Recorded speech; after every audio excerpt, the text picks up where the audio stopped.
عثمان صاحب فیصل آباد سے، MBBS میں ایک مضمون ہے جس میں فیملی پلاننگ کے بارے میں پڑھایا جاتا ہے۔ امتحان میں بھی اس کے بارے میں سوالات آتے ہیں، مثلا فیملی پلاننگ کے طریقے، فوائد وغیرہ۔ تو اس طرح کے سوالات کے جوابات دینا کیسا ہے؟ آپ جوابات لکھ دیں، آپ نیت یہ کریں کہ بھئی یہ ان کے حساب سے میں جواب لکھ رہا ہوں، جو کہ غلط ہے 100%، کیونکہ فیملی پلاننگ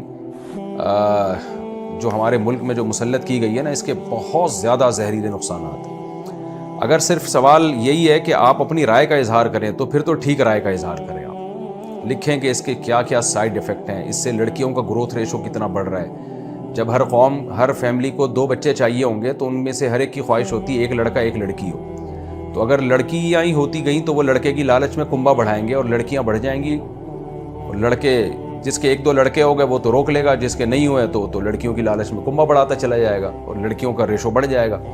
اور پھر اس سے جو کنجوسی اور کمینہ پن پیدا ہو رہا ہے ماں باپ کی طبیعتوں میں کہ 2 بچے سے زیادہ ہوں گے تو ہمارا کھا جائیں گے، اور یہ جو کتا پن آ رہا ہے نا ماں باپ میں، گلی کا کتا دوسرے کتے کو برداشت نہیں کرتا، اور آج ماں باپ اپنے گھر میں تیسرا بچہ برداشت نہیں کر رہے کہ ہماری جیب سے کھائے گا یہ، تو کتوں سے بھی زیادہ ذلیل حرکت ہے میں سمجھتا ہوں۔ اس لیے اللہ نہیں چھوڑے گا۔ اس لیے علماء نے لکھا ہے کہ جو رزق کی تنگی کے خوف سے نسل روکتا ہے نا، وہ بہت بڑے عذاب کا مستحق ہوگا۔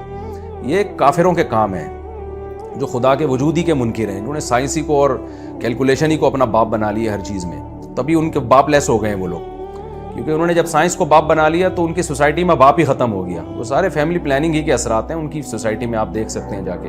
تو جیسے کتا گلی میں دوسرے کتے کو برداشت نہیں کرتا نا، تو آج کل انسان بھی مزید انسان کو برداشت نہیں کر رہا ہے کہ ہماری روزی کھا جائیں گے یہ لوگ، جبکہ اللہ تعالیٰ بچہ پیدا کرتے ہی ماں کی چھاتیوں میں دودھ پیدا کر کے بتاتا ہے کہ اس کی روزی میرے ذمہ ہے۔ تو یہ ان لوگوں کا کام ہے جن کا جو کافر ہیں، جو فطرت سے بغاوت کر چکے ہیں۔ آپ دیکھ لیں ان کا نظام کیسا تباہ و برباد ہو گیا اسی فیملی پلاننگ کی وجہ سے۔